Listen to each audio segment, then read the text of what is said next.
2 incendies ravageurs sont toujours en cours en Gironde. 19 000 hectares de forêt sont partis en fumée. 37 000 personnes ont dû être évacuées. Les présidents russes et turcs se retrouvent aujourd'hui à Téhéran. Moscou et Ankara promettent la fin du blocus sur les céréales ukrainiennes. La canicule qui se déplace vers l'est de la France laisse dans son sillage des incendies ravageurs dans le sud-ouest du pays.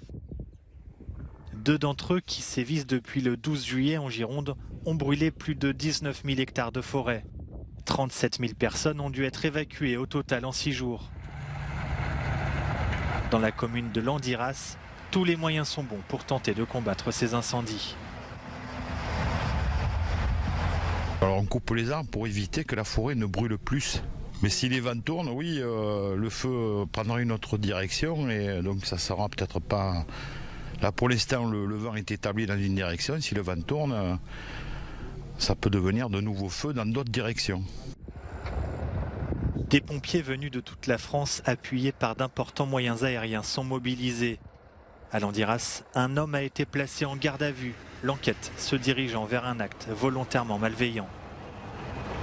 La nuit a été très difficile pour les plus de 2000 pompiers déployés ici dans la Gironde. Des forts rafales de vent ont fait avancer les flammes sur plusieurs flancs, ce qui a obligé les pompiers à se repositionner en permanence. Leur travail devrait néanmoins être facilité aujourd'hui grâce à une vague de douceur qui va gagner la région. Les températures doivent baisser, perdant parfois de 15 à 20 degrés dans la journée de mardi. Anne-Lise Borges à Langon pour Euronews. Se rafraîchir par tous les moyens. Face à la vague de chaleur inédite qui frappe le pays, les Britanniques prennent d'assaut les zones ombragées des parcs et les fontaines. La plupart des maisons et des édifices publics ne sont pas climatisés. Certaines infrastructures sont hors d'usage. Ce lundi, l'aéroport de Luton a suspendu la plupart de ses vols. Une partie de son tarmac a fondu. Pour les scientifiques, cette canicule représente un risque pour la santé publique. Nous devrions commencer à réfléchir sérieusement à la façon de nous adapter, parce que cela arrivera de plus en plus souvent maintenant. Comme nous le voyons, si les 5 derniers pics de chaleur se sont produits au cours des 10 dernières années, alors c'est le signe qu'il y en aura plus. C'est une tendance, ça va être de plus en plus fréquent. Scène similaire en France où les températures ont dépassé les 40 degrés. À Brest, le record de chaleur enregistré en 1949 a été battu. 39,2 degrés pour la journée de lundi. Les rues sont vides, la vie tourne au ralenti. Réchauffement climatique, tout ça, voilà. D'habitude, Brest, c'est 70% d'humidité. Et là, voilà, on a battu tous les records de chaleur. Non, il faut se poser les bonnes questions. Au pied de la Tour Eiffel à Paris, les touristes se réfugient près des fontaines du Trocadéro.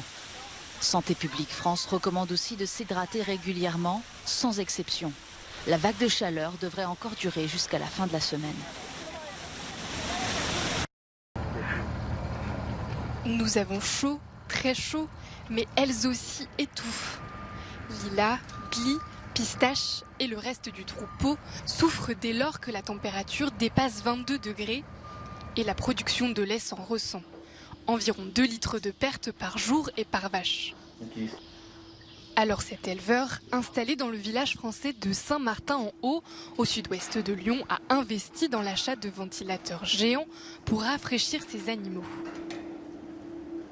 Si on les met dans de bonnes conditions pour passer ces événements-là, eh bien, tout de suite après l'épisode caniculaire, les animaux vont retrouver leur niveau de performance initial et continuer à produire un lait de qualité pour les consommateurs.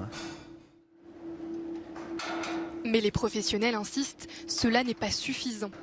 Les ventilateurs doivent venir en appoint de bonnes pratiques, comme l'aération des bâtiments, une alimentation en soirée et l'ajout d'abreuvoirs. Serait-ce la fin du blocus sur les céréales ukrainiennes? C'est ce que promettent Vladimir Poutine et Recep Tayyip Erdogan, qui se retrouvent aujourd'hui à Téhéran, en Iran. Un sommet initialement prévu pour parler du conflit en Syrie, mais la menace d'une crise alimentaire mondiale s'invite dans les discussions. Ankara et Moscou l'assurent, un accord avec Kiev et les Nations Unies sera bientôt conclu. Nous n'allons pas abandonner, nous sentir perdus, ou comme certains le prédisent, retomber des décennies en arrière. Bien sûr que non. Au contraire, face aux nombreuses difficultés auxquelles nous sommes confrontés, nous chercherons intensément et avec compétence de nouvelles solutions. Sur le sol ukrainien, les troupes russes continuent leur bombardement. Dernier en date, les quartiers résidentiels de Kharkiv et Toretsk dans le Donbass, qui ont tué 6 personnes. D'autres frappes ont également touché la ville de Souny dans le nord du pays. Face à l'ampleur des pertes, des soupçons d'infiltration russe se multiplient. Le président Volodymyr Zelensky a licencié 28 fonctionnaires travaillant pour les renseignements. La révision du service de sécurité de l'Ukraine est en cours. La question du limogeage de 28 fonctionnaires est à l'étude. Différents niveaux, différentes sections sont concernées, mais les raisons sont similaires. Des résultats de performance insatisfaisants. Face au risque de baisse de solidarité, la première dame Olena Zelenska a entamé une tournée diplomatique aux États-Unis. Le but, renouveler l'engagement de Washington aux côtés de l'Ukraine et discuter de la reconstruction du pays qui entamera la semaine prochaine son 6e mois de conflit. Couvrir une guerre sur les lignes de front est difficile par nature, mais en Ukraine, la menace pour les journalistes est beaucoup plus forte, c'est le constat de l'UNESCO.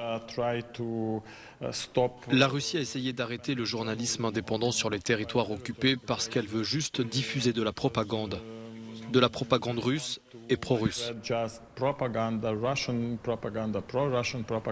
Depuis le début de la guerre, 10 journalistes ont été tués. L'UNESCO a décidé de soutenir les journalistes ukrainiens en leur fournissant 125 kits de protection, gilets pare-balles et casques. Les journalistes sont visés, les chaînes de télévision sont visées. Plus de 10 tours de télévision ont été attaquées en Ukraine. Les infrastructures des médias sont également attaquées.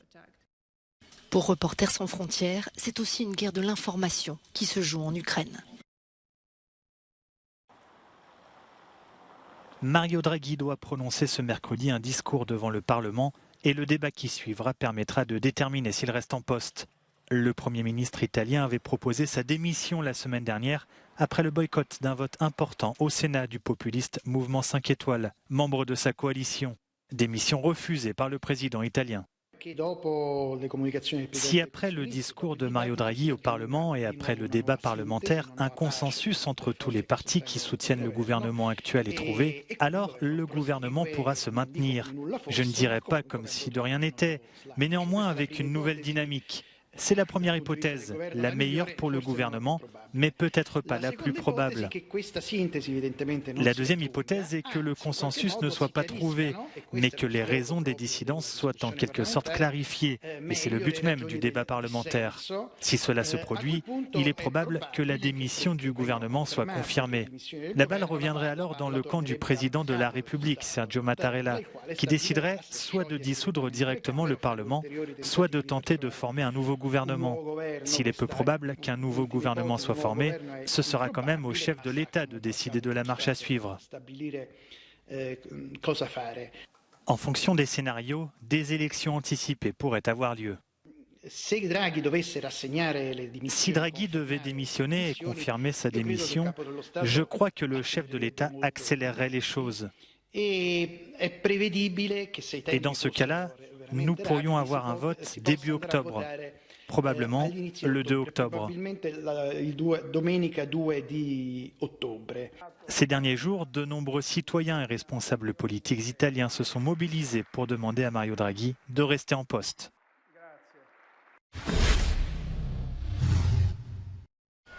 Alors que de nombreuses armées rencontrent des difficultés pour attirer les jeunes, l'armée estonienne pense peut-être avoir trouvé une solution. Depuis cet été, il est possible de faire son service militaire avec ses amis.